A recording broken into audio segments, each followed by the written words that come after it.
মধ্যপ্রাচ্যের উত্তেজনার নতুন মোড় নিয়েছে। গতরাতে ইরানের আইআরজিসি দাবি করেছে তাদের ছোড়া ব্যালিস্টিক মিসাইলের আঘাতে মার্কিন বিমানবাহী যুদ্ধজাহাজ ইউএসএস আব্রাহাম লিঙ্কন মারাত্মকভাবে ক্ষতিগ্রস্ত হয়েছে। খবরে বলা হয়েছে এই যুদ্ধজাহাজটি ইরানের উপকূল থেকে প্রায় ৩৪০ কিলোমিটার দূরে অবস্থান করছিল।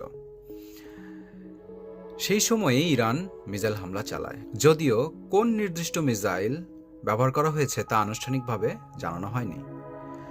তবে অনেক সামরিক বিশ্লেষক ধারণা করছেন এটি হতে পারে ইরানের দূরপাল্লার আবু মাহদি ব্যালিস্টিক মিসাইল। এই হামলার পর আব্রাহাম লিঙ্কন যুদ্ধজাহাজটি গুরুতর ক্ষতির মুখে পড়ে এবং কিছু সময়ের জন্য নন অপারেশনাল হয়ে যায় বলে বিভিন্ন প্রতিবেদনে দাবি করা হয়েছে। এই যুদ্ধজাহাজটি যুক্তরাষ্ট্রের অন্যতম শক্তিশালী বিমানবাহী রণতরী।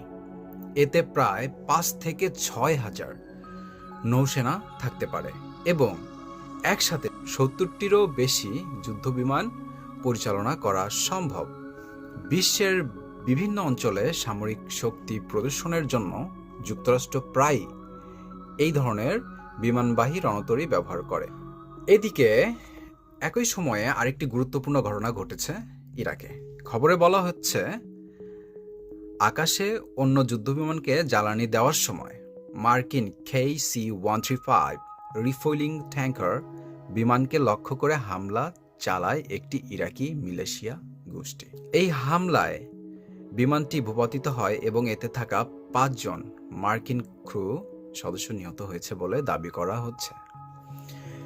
এই ঘটনাগুলো মধ্যপ্রাচ্যে যুক্তরাষ্ট্রের সামরিক উপস্থিতি এবং নিরাপত্তা পরিস্থিতি নিয়ে নতুন করে প্রশ্ন তুলছে। ইরান এবং তাদের মিত্র গোষ্ঠীগুলো ড্রোন ও মিসাইল প্রযুক্তি ব্যবহার করে মার্কিন সামরিক ঘাঁটি ও জাহাজকে লক্ষ্য করে একাধিক হামলা চালিয়েছে। ফলে মধ্যপ্রাচ্যের সামরিক পরিস্থিতি এখন আরও উত্তপ্ত এবং অনিশ্চিত হয়ে উঠেছে। আগামী দিনগুলোতে এই সংঘাত কোন দিকে মোড় নেবে তা এখন পুরো বিশ্বের নজরে।